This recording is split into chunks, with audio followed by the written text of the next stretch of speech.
बोलो बम बम महादेव बम बम। ओम नमः शिवाय। बोलो सत्यम शिवम सुंदरम। देवी और सज्जनों, आज के इस वीडियो में मैं आपको बताने जा रहा हूँ वृश्चिक राशि के बारे में।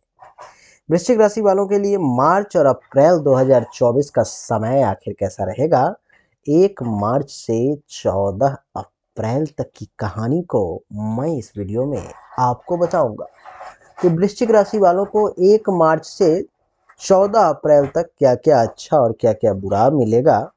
देवी और सज्जनों, ये आपके सामने में जो कुंडली है ये वृश्चिक राशि वालों के लिए और वृश्चिक लग्न वालों के लिए है। देवी और सज्जनों, आपकी जानकारी के लिए मैं बता दूं कि ये एक सामान्य राशिफल है। बहुत सारे लोग ऐसा कहते हैं कि गुरुदेव गुरुदेव, आप जो हमारे बारे में अच्छी और बुरी बातें बताते हो, पता नहीं हमारा क्या दुर्भाग्य है कि बुरी बातें तो जल्दी फलित हो जाती हैं, लेकिन अच्छी जो घटनाएं होनी चाहिए जीवन में वो बहुत कम होती है। ऐसा क्यों होता है देवी और सज्जन? ऐसा कुछ लोगों के साथ ही होता है।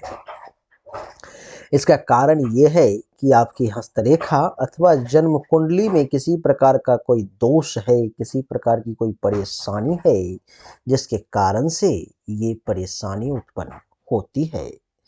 देवी और सज्जनों, अगर आप अपनी जन्म कुंडली और हस्तरेखा के बारे में जानकारी प्राप्त करना चाहते हैं और सटीक, तो ये हमारा व्हाट्सएप नंबर आपके लिए है 7062757996। इस नंबर पर मैं अपनी जन्म तारीख, जन्म समय, जन्म स्थान और दोनों हाथ के हथेली का फोटो आपको भेजना होगा।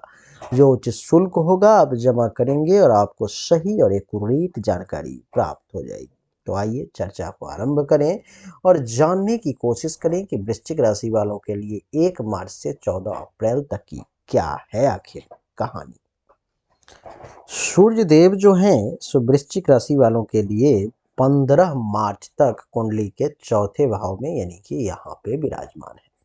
देवी और सज्जनों, चौथे भाव में रहेंगे 15 मार्च तक। उसके बाद यहाँ से आ जाएंगे कुंडली के पंचम भाव में यानी कि यहाँ पर। इसका क्या कैसे प्रभाव होगा इसको बताने का मैं प्रयास करता हूँ।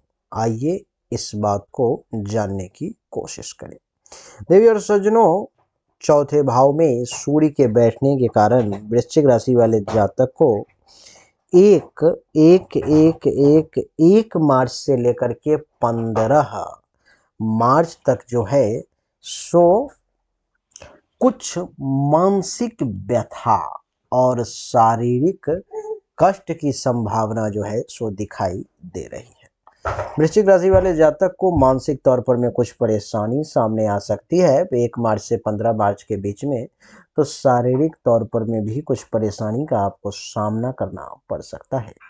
घरेलू झगड़ों के कारण सुखों में भी कुछ कमी के योग वृश्चिक राशि वालों के लिए बन रहे हैं। देवी और सज्जनों, इतना ही नहीं, कुंडली के चौथे भाव में सूर्य के बैठने के कारण वृश्चिक राशि वाले जातक को इस समय में जमीन और जायदाद से संबंधित परेशानी का भी कुछ सामना करना पड़ सकता है। जमीन से संबंधित किसी प्रकार का कोई टेंशन, तनाव, परेशानी जो है सो सामने आ सकती है और मकान से संबंधित भी कुछ समस्याओं का सामना आपको करना पड़ सकता है। देवी और सज्जनों, अच्छी सुख सामग्री इस समय में मिलती हुई बहुत ही कम नजर आ रही है। देवी और सज्जनों, आपकी जानकारी के लिए मैं ये भी बता दूं कि चौथे भाव में सूर्य देव है, तो यात्रा में भी असुविधा के योग बनते हुए नजर आ रहे हैं। यात्रा बहुत ज्यादा सुविधाजनक इस समय में नहीं होगी। लोग परेशान कर सकते हैं आपको, आप परेशानी में आ सकते हैं। और एक बात बताऊं, अगर आप पुरुष हैं तो कान खोल करके सुन लें, विवाह हो चुका है तो पत्नी के सुख में कुछ अड़चन का योग भी दिखाई दे रहा है। पत्नी से जितना सुख चाहिए उसमें कमी के योग आपके लिए दिखाई दे रहे हैं। इस समय में वृश्चिक राशि वाले को जातक को मान अपमान का भी सामना करना पड़ सकता है, यानी कि इज्जत प्रतिष्ठा मान सम्मान में भी कुछ कमी की स्थिति जो है सो दिखाई दे रही है। देवी और सज्जनों, कुंडली के चौथे भाव में सूर्य के बैठने के कारण आप इस समय में कुछ चिंतित भी रह सकते हैं। 15 मार्च तक कुछ चिंताग्रस्त रह सकते हैं। सुंदरता बहुत बढ़िया आपके मन को, शरीर को इस समय में देखने वाली होगी। मन से भी सुंदर रहेंगे और शरीर से भी सुंदर रहेंगे। कुछ कठोर प्रवृत्ति के व्यक्ति आप माने जा सकते हैं और पिता के धन का कुछ नुकसान भी आप कर सकते हैं। देवी और सज्जनों, आपके तेज का क्या कहना, इस समय में आप तेजस्वी भी बने रहेंगे और भाइयों से कुछ बैर भी रह सकता है। भाइयों का सुख थोड़ा कम मिलता हुआ नजर आ रहा है। गुप्त विद्या की तरफ वृश्चिक राशि वाले जातक का थोड़ा ज़्यादा रुझान रहेगा। गुप्त विद्या सीखने की इच्छा होगी, गुप्त विद्या जानने की इच्छा होगी और वाहन का सुख इस समय में थोड़ा सा कम मिलता हुआ नजर आ रहा है। देवी और सज्जनों, यहाँ से सूर्य की सप्तम दृष्टि जो पड़ रही है सो कुंडली के दसम भाव पे पड़ रही है और कुंडली के दसम भाव पर में सप्तम दृष्टि पड़ने के कारण, कुंडली के दसम भाव में सप्तम दृष्टि पड़ने के कारण क्या होगा कि इस समय में बड़े लोगों से मान सम्मान मिलेगा, जो हाई क्लास के लोग हैं। जैसे कि कोई बैंक में काम करता है तो बैंक का ऑफिसर है, zonal head, regional head, sales head, bank manager इत्यादि, चीफ मैनेजर, डायरेक्टर और सीईओ वगैरह सब बड़े बड़े लोगों से अगर आपकी मुलाकात होती है तो उन सब से। अगर कोई कंपनी में काम करता है तो वहाँ का डायरेक्टर है, मैनेजर है। कोई स्कूल में काम करता है तो प्रिंसिपल है। जो भी जहाँ पर काम करता है वहाँ से हाई लेवल के लोगों से मान सम्मान प्राप्ति का योग है। और देवी और सज्जनों, कुंडली के दसम भाव पर दृष्टि पड़ने के कारण आप इस समय में धनी भी बने रहेंगे, धन की भी प्राप्ति होगी। माता के लिए इस समय थोड़ा सा विपरीत साबित ये हो सकता है। 15 मार्च के बाद और 14 अप्रैल तक सूर्य देव की स्थिति जो है सो यहाँ से बदल करके और कुंडली के पंचम भाव में यानी कि मीन राशि में आ जाएंगे। यहाँ पर पंचम भाव में जब ही सूर्य देव आएंगे तो क्या होगा, तो महर्षि कहते हैं कि इस समय में हेल्थ वाइज किसी प्रकार का कोई इशू जो है सो आपको परेशान कर सकता है। हेल्थ वाइज किसी प्रकार की कोई परेशानी आपके सामने में आ सकती है। संतान का सुख तो प्राप्त होगा लेकिन थोड़ा कम प्राप्त होगा। देवी और सज्जनों, आप एक सदाचारी व्यक्ति के तौर पे जाने जाएंगे। आपका आचरण इस समय में देखने लायक होगा। आप एक आचरणवान व्यक्ति रहेंगे। देवी और सज्जनों, आपकी जानकारी के लिए बता दूं कि कुंडली के चौथे भाव में से सूर्य जब पंचम भाव में आया है 15 मार्च से 14 अप्रैल के लिए, तो सदाचारी के साथ साथ आप बुद्धिमान भी कहलाएंगे। इस समय आपकी बुद्धिमानी भी देखने लायक होगी। आप काफ़ी होशियार, काफ़ी बुद्धिमान, लेकिन किसी न किसी कारण से दुखी, जल्दी गुस्सा करने वाला और वंचक भी आप कहला सकते हैं। यहाँ से सप्तम दृष्टि कुंडली के एकादश भाव पर पड़ रही है।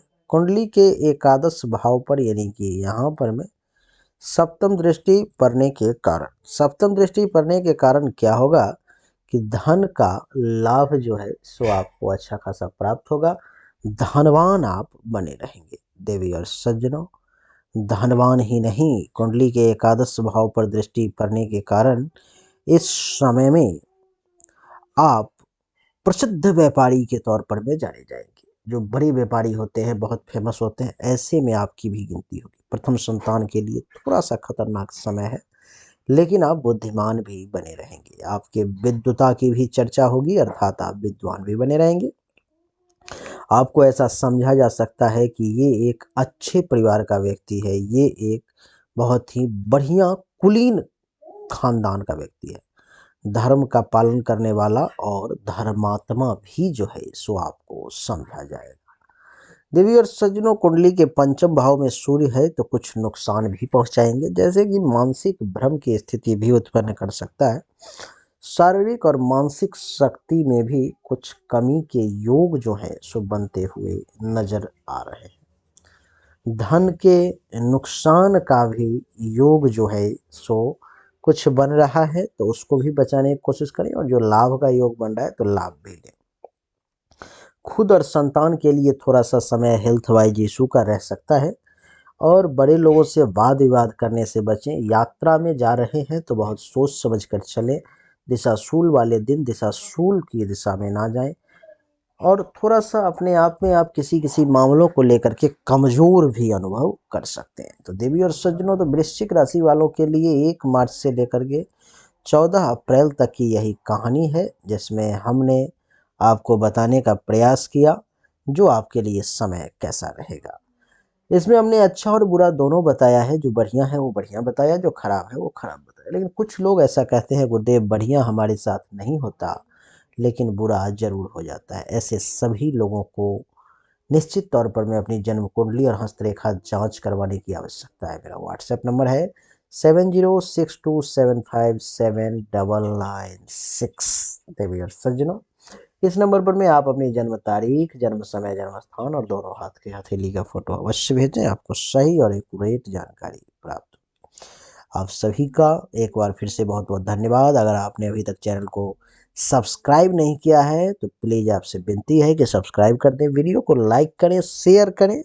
राधे राधे।